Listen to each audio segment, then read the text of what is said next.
President Trump dramatically made good on a campaign promise to issue pardons, but he did that for roughly 1,500 people charged in connection with January 6th, with the attack on the U.S. Capitol, despite what top Trump officials had previously said, including Pam Bondi, who said she would, in her confirmation hearing, she would take it on a case-by-case basis, and J.D. Vance suggesting that violent people would be separated and they would be dealt with pardons, not the nonviolent.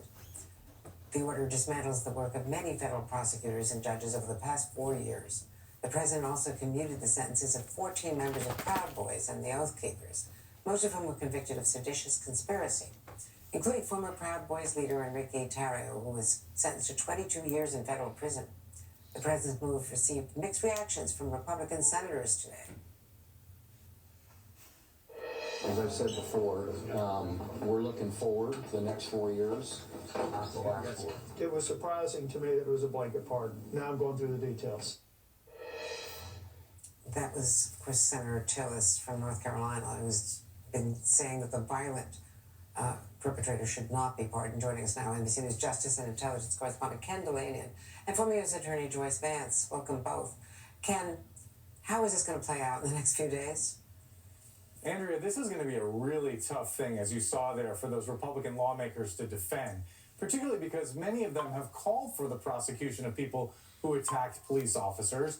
And look, we knew Donald Trump was going to pardon some January 6th defendants, but it is a shock that he pardoned people who are on video attacking law enforcement officers. And it is a real body blow to this building where I'm standing inside the Justice Department, because this was the single biggest criminal investigation in American history. Nearly every field office, FBI field office, and every U.S. Attorney's office participated in trying to bring these January 6th attackers to justice. It was one of the highest priorities of the Justice Department. They put intensive resources into it, and they got long sentences for people who admitted to attacking police officers, and to those organizers you mentioned, convicted of sedition, who got more than 20 years. They're all being released now. All but 14 were pardoned, 14 had their sentence commuted, and Donald Trump ordered the dismissal of hundreds of pending cases, which is also an unprecedented thing for a president to do. So this is, it's hard to overstate what a monumental use of the pardon power this was. Some scholars I'm talking to are calling it an abuse of the pardon power,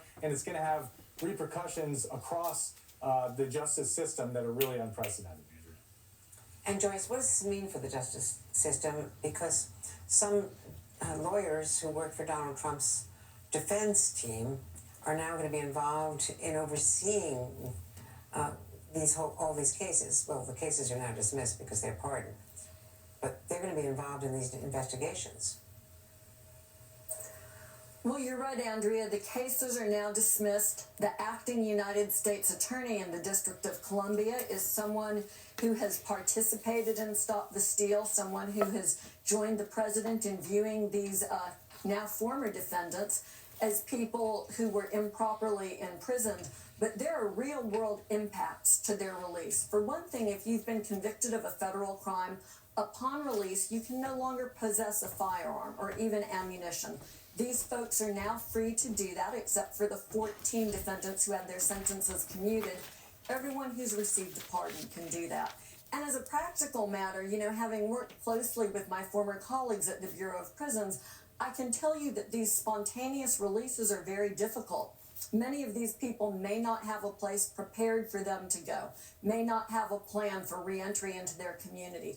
That's not very sexy commentary in light of these pardons, which Ken describes as being so shocking. But as a pragmatic sense involving these people's return to their communities, it's unlikely to be a smooth and an easy transition. And these people will continue to be vulnerable to the sorts of conspiracy theories that landed them in prison in the first place. And Ken, right now, as I was suggesting, we have Emile Beauvais as acting Deputy Attorney General. He was one of President Trump's personal lawyers in the criminal cases, and now they do have to deal with, you know, those Jack Smith, the investigation, January 6th investigation appeals. So how does he handle that conflict? Look, I think the message has been sent very strongly from Donald Trump. They're going to do everything they can to get rid of all of these January 6th related cases. They may try to investigate what happened with Jack Smith. There's been very clear calls for that. Investigate the investigators. and they're gonna have access to every text message, every memo, every email that Jack Smith and his team sent over the course of their years trying to prosecute Donald Trump. Look, this is about as epic a political sea change as you can imagine, and yet there are career officials. Most of the people working over here at the Justice Department and the FBI are career public servants who are having to deal with this neck-snapping transition where one day they're being told to bring the January 6th attackers to justice, and the next day they're all pardoned and let out of prison, and the cases are dropped. So what I'm really trying to do some reporting over here and interested in is how are these career officials reacting to this? What are they going to do? There's been no plan that I've been able to discern for example, for mass resignations. People are pretty much keeping their heads down and trying to do their jobs. And in most cases, they won't be affected. But around the margins of these cases that are tinged with politics, that's really where the rubber meets the road. And particularly around immigration and things like that, there's going to be some tough days ahead. And Joyce, you're an appeals court specialist, so Judge Cannon now, as anticipated, has decided that the Justice Department cannot even turn the classified documents case, that second part of Jack Smith's report, over to members of Congress for review. Does that go to the 11th Circuit? What happens next? So there would have to be someone to appeal that ruling, and since it was the government that was asking for permission to release those materials, I think it's a certainty that Trump's Justice Department won't continue that request. Whether or not the 11th Circuit might permit another party to come in and stand for the government remains to be seen, but there's some precedent for that. When the census cases were percolating during the first Trump administration, interveners were permitted to come into those cases after they convinced a court that the Trump Justice Department would not take a position that represented the dictates of the Constitution. We could see a move like that here. Congress could still try to receive these materials through the Freedom of Information Act. It's not entirely a done deal yet on this ruling. Thanks very much.